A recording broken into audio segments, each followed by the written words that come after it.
Hi everyone, मेरा नाम ऐश्वर्यम प्रजापति है और इस साल की सिविल सेवा परीक्षा में मैंने 10वीं रैंक हासिल की है। इस सीरीज़ के माध्यम से मैं आपको अपनी प्रीलिम्स, मेंस और इंटरव्यू की स्ट्रैटेजी बता रही हूँ। इसके 2 वीडियोस पहले आ चुके हैं जिनका लिंक आपको डिस्क्रिप्शन में मिल जाएगा।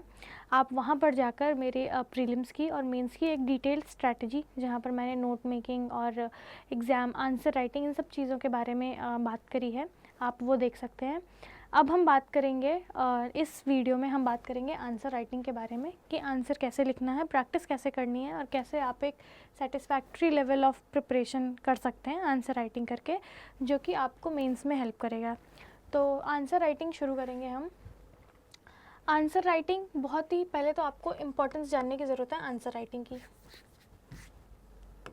इम्पोर्टेंस ऑफ आंसर राइटिंग,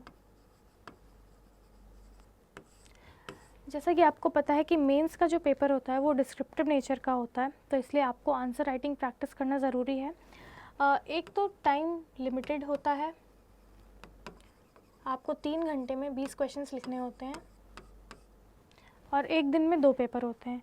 तो जब आपकी प्रैक्टिस नहीं रहेगी तो बहुत हाई चांसेस हैं कि आपका क्वेश्चंस मिस आउट हो जाए। तो इसलिए आंसर राइटिंग प्रैक्टिस करना ज़रूरी है, ताकि जो कंटेंट आपने प्रिपेयर किया है वो आप with in the stipulated time आप उसको कंटेंट को अपनी कॉपी पे आंसर में लिख सकें। तो आंसर राइटिंग मेनली आपको स्टार्ट करनी होती है आपके प्रिपरेशन के साथ ही। बहुत सारे बच्चों का ये डाउट रहता है कि आंसर राइटिंग कब स्टार्ट करें। कुछ लोग बहुत जल्दी स्टार्ट करते हैं, कुछ लोग काफ़ी लेट स्टार्ट करते हैं। आंसर राइटिंग स्टार्ट करने का जो आइडियल समय होता है, जो मुझे लगता है, वो जब आपकी बेसिक प्रिपरेशन 1 या 2 सब्जेक्ट्स की पूरी हो जाए, उसके बाद आप आंसर राइटिंग करना स्टार्ट कर दें। फॉर एग्ज़ाम्पल, मैंने पहला सब्जेक्ट लिया था हिस्ट्री और मैंने हिस्ट्री की NCERTs और रेफरेंस बुक, ये 2 सोर्सेस पढ़ने के बाद मैंने हिस्ट्री के आंसर्स लिखना स्टार्ट कर दिया। इससे मुझे ये फ़ायदा मिला कि पहले ही गलतियाँ मेरी सामने आ गई। जो भी गलतियाँ मैं करती थी, इंट्रोडक्शन सही नहीं लिखना, कंक्लूजन सही नहीं लिखना, कोर डिमांड ऑफ क्वेश्चन को एड्रेस नहीं करना, हेडिंग्स ना डालना, पॉइंट वाइज फॉर्मेट में ना लिखना, इस सब चीज़ों की जो ये सारी गलतियाँ थी, ये अर्ली आंसर राइटिंग से मुझे समझ में आ गई। तो एक basic satisfactory level of preparation होने के बाद ये ज़रूरी है कि आप आंसर राइटिंग स्टार्ट कर दें। आंसर राइटिंग बहुत लेट में स्टार्ट करने से आपके पास जो टाइम होता है जिसमें आप अपने आंसर को रिफ़ाइन कर सकते हैं, या फिर आप आंसर राइटिंग स्ट्रैटेजी सीख सकते हैं अपने शॉर्टकमिंग्स को सुधार कर, उसका टाइम बहुत कम बचता है। फॉर एग्ज़ाम्पल, अगर आप मेंस प्रीलिम्स के बाद आंसर राइटिंग करेंगे तो आपके पास 3 महीने रहते हैं, जिसमें आपको बहुत सारा एडिशनल कंटेंट करंट अफेयर्स का ऐड करना होता है, पूरा आपको सिलेबस रिवाइज़ करना होता है, ऑप्शनल रिवाइज़ करना होता है। तो आपके पास टाइम नहीं बचेगा आंसर राइटिंग प्रैक्टिस करने का। इसलिए जब भी आप एक 2 सब्जेक्ट्स जो भी आपको लगता है वो कंप्लीट करने के बाद आंसर राइटिंग शुरू कर दें। बहुत सारे बच्चों का ये भी डाउट होता है कि मेरा सिलेबस कंप्लीट नहीं हुआ है, कंटेंट अभी मैंने प्रिपेयर नहीं किया है, तो मैं आंसर राइटिंग कैसे स्टार्ट करूँ। तो ऐसा कोई भी पर्टिकुलर दिन नहीं होगा जब आपको ये लगेगा कि आपका मेंस का सिलेबस कंप्लीट हो गया। मेंस का सिलेबस बहुत वाइड है, तो आपको उस दिन का इंतज़ार करने से अच्छा जिस दिन आपका पूरा सिलेबस कंप्लीट हो, जैसे जैसे पार्ट्स में सिलेबस कंप्लीट होता जाए वैसे वैसे आंसर लिखना स्टार्ट कर दीजिए। आंसर राइटिंग की हम बात करेंगे। Structure of answer and nuances, क्या क्या चीज़ें हमें ध्यान देनी है। स्ट्रक्चर ऑफ आंसर, जैसे कि हमने पहले भी एसए में भी डिस्कस किया था और जीएस पेपर 4 के लिए भी डिस्कस किया था, इंट्रोडक्शन, बॉडी, कंक्लूजन। आपका जो आंसर होगा उसका 3 पार्ट्स होंगे उसके, introduction, body and conclusion. Introduction में बेसिक डेफिनीशन 4 लाइन की, 3 to 4 लाइन्स, बहुत बड़ी नहीं। आपको अपना जो मेन कंटेंट है, जो बॉडी पोर्शन पे लिखना है, आप उसके एक्सपेंस पे इंट्रोडक्शन नहीं लिखेंगे, और 4 लाइन का इंट्रोडक्शन, फिर आपको मेन कंटेंट आपका एंड 2-3 लाइन्स ऑफ कंक्लूजन। ये आपका एक बेसिक स्ट्रक्चर होगा। क्वेश्चन को पढ़ने का तरीका आपको समझना पड़ेगा। फॉर एग्ज़ाम्पल, कोई भी क्वेश्चन जो आपके पेपर में आता है, सबसे पहले आपका जो गोल होना चाहिए, क्वेश्चन पढ़ने का जो तरीका होता है वो आपको प्रैक्टिस से सीख जाएंगे। नहीं, क्वेश्चन पढ़ने का भी एक पर्टिकुलर तरीका होता है। कोई भी क्वेश्चन आए उसमें आपको कीवर्ड्स पे ध्यान देना है। For example, why, when, how, what can be done, issues, challenges,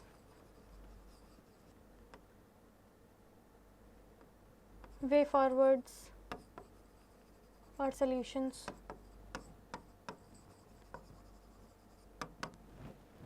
ये सारे कीवर्ड्स, इसके साथ और भी आप कीवर्ड्स देखेंगे क्वेश्चन में आते हैं। ये एक बेसिक मैंने आपको आइडिया देने के लिए बताया। ये सारे कीवर्ड्स जब भी आप क्वेश्चन में देखें आप उनको सर्कल कर लें और कोशिश करें कि आपका आंसर उसी पैटर्न को फॉलो करे। अगर वाई लिखा है तो आपके आंसर का, आपके मेन जो बॉडी पोर्शन है उसकी पहली सब हेडिंग होनी चाहिए the reason of this are. अगर लिखा है हाउ से क्वेश्चन पूछा है तो the ways in which it can be done are. Issues लिखा है, द इश्यूज़ आर, ये आपकी सब हेडिंग हो गई। The issues are point number 1 2 3 4। ये आपका पढ़ने का, क्वेश्चन को पढ़ने का ये तरीका होना चाहिए। इसी के बेसिस पे आपको आंसर करना है। इंट्रोडक्शन लिख दिया, ये आपका बॉडी पोर्शन। मेरा जो अप्रोच था वो हमेशा पॉइंट वाइज फॉर्मेट का था। पॉइंट वाइज फॉर्मेट का सबसे जो मेन रीज़न होता है जिसको यूज़ करने का, कि आपका जो कॉपी होती है वो बहुत ही नीट एंड क्लीन दिखती है। एग्जामिनर को आपके कंटेंट में से कुछ ढूंढना नहीं पड़ता, वो बहुत ही विजिबल होता है। तो इसलिए आप हमेशा यही स्ट्रक्चर फॉलो करें पॉइंट वाइज फॉर्मेट में पैराग्राफ लिखने की जगह। तो ये स्ट्रक्चर आपका स्पेस कम लेता है, विजिबिलिटी ज़्यादा होती है, एग्जामिनर को रीडेबल ज़्यादा होता है और आप मिस आउट नहीं करेंगे कोई भी चीज़। मेन बॉडी पोर्शन में आपको पॉइंट वाइज फॉर्मेट में लिखना है। ये चीज़ ध्यान देनी है कि कोई भी सेंटेंस आपको अधूरा नहीं छोड़ना है। Sentence should be complete but it should not be very much lengthy. तो एक पॉइंट आपका मैक्सिमम 2 लाइन्स का होना चाहिए, शॉर्ट में रहे पर सेंटेंस कंप्लीट रहे। आपका जो है कि आपका जो पॉइंट है वो एग्जामिनर को अधूरा ना लगे, समझ में आए। ये आपका बेसिक जो गोल होना चाहिए। अपार्ट फ्रॉम दैट स्ट्रक्चर हमने देख लिया, इंट्रोडक्शन, बॉडी, कंक्लूजन। कीवर्ड्स हमने देख लिया, क्वेश्चन को कैसे पढ़ना है। क्वेश्चन में जो जो कीवर्ड्स पूछे गए हैं उन्हीं का आंसर आपको देना है, उन्हीं के थ्रू सब हेडिंग्स बनाकर। इसके बाद हम देखेंगे value addition in answers. Value addition के पहले हम सोर्सेस की बात करेंगे कि वैल्यू एडिशन किन किन चीज़ों से होता है। कुछ बेसिक चीज़ें हैं जैसे कि data, statistics, examples, government schemes and initiatives,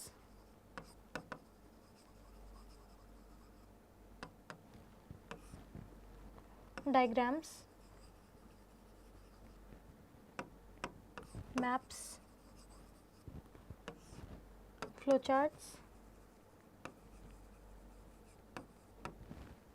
basically ये सारी चीज़ें जो होती हैं ये आपके वैल्यू एडिशन का सोर्स हैं। वैल्यू एडिशन, आप इन सारी चीज़ों से अपने आंसर को यूनिक बना सकते हैं। तो किसी भी टॉपिक के लिए जब भी आप पढ़ेंगे तो आप कंटेंट इसी फ्रेमवर्क पर तैयार करेंगे, जैसा कि हमने इससे पहले वाली वीडियो में भी बात करी थी कि कीवर्ड स्पेसिफिक जब प्रिपरेशन आप करते हैं, कंटेंट प्रिपेयर करते हैं, तो किन किन डायमेंशंस पे, किन किन फ्रेमवर्क्स पे आप अपना मटेरियल तैयार करते हैं। तो ये सारी चीज़ें आपको कलेक्ट करते रहनी है किसी भी टॉपिक से रिलेटेड, और इन सारी चीज़ों को आपको अपने एग्जाम्पल, आपको अपने आंसर्स में यूज़ करना है। फॉर एग्जाम्पल अगर बॉडी पोर्शन में मैंने 4 पॉइंट्स लिखे हैं तो मेरा ये एम रहता था कि एटलीस्ट 2 से 3 पॉइंट्स में मैं एग्जाम्पल्स देकर उस पॉइंट को सब्सटेंशिएट कर सकूं। तो इसी तरीके से आपको बहुत सारे एग्जाम्पल्स कलेक्ट करने हैं।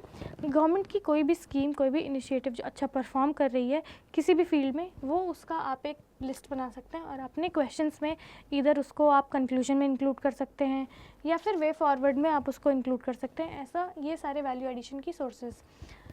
For maps and diagrams, basically geography offers a very high scope to use diagrams and maps. तो कोई भी क्वेश्चन आपको ज्योग्राफी में आ रहा है तो उसमें आपको ये कोशिश करनी है कि आप एक कोई डायग्राम, कोई मैप बना सके। फॉर एग्जांपल अगर आपको फ्लड से रिलेटेड कोई क्वेश्चन है तो आप इंडिया का मैप बना के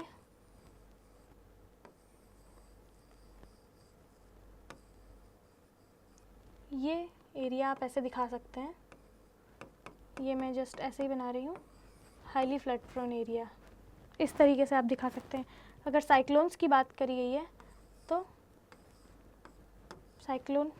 साइक्लोन प्रोन एरिया, इस तरीके से आप डायग्राम्स बना सकते हैं। अर्थक्वेक के जोन्स आप दिखा सकते हैं, जोन 1, जोन 2, जोन 3, ठीक है। इस तरीके की आप चीज़ें अपने मेनली ज्योग्राफी पेपर में वैल्यू एडिशन कर सकते हैं। कोई भी चीज़ के टाइप्स बताने हैं, फॉर एग्जांपल लैंडफॉर्म के टाइप्स आपको बताने हैं, आप फ्लो चार्ट बना सकते हैं। इरोजनल लैंडफॉर्म्स, डिपोजिशनल लैंडफॉर्म्स, ठीक है। जियोमॉर्फिक एजेंट्स के बारे में आपको बताना है, अगेन आप एयर, वाटर एक्सेट्रा, जो भी चीज़ें flow charts.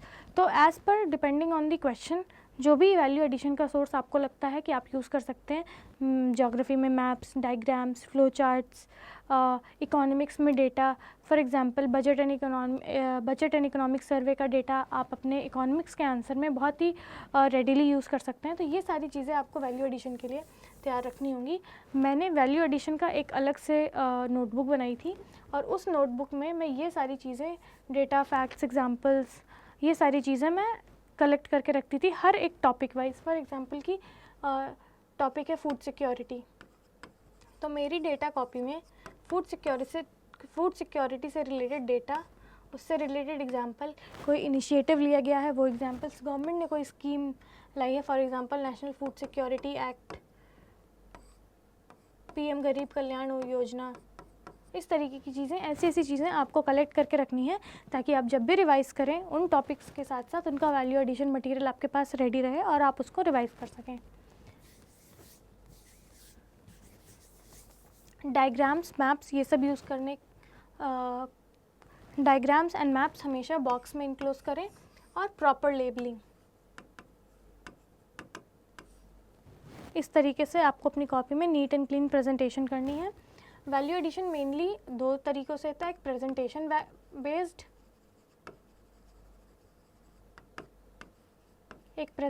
Based, value addition, एक content based value addition.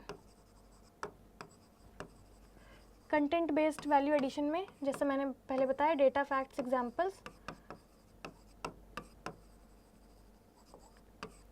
Schemes and initiatives, best practices,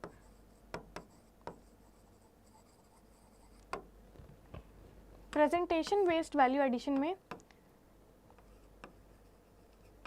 point wise format, आपके आंसर्स पॉइंट वाइज फॉर्मेट में हो ताकि रीडेबिलिटी बढ़े। मैप्स एंड डायग्राम्स,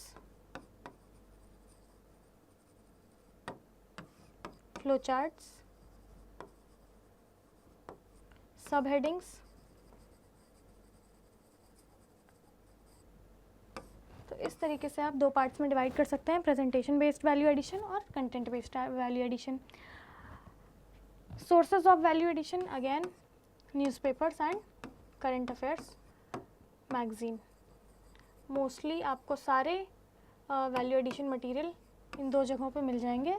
जस्ट आपको अपने सिलेबस से रिलेट करके ये चीज़ें आपको यहाँ से एक्सट्रैक्ट करनी है।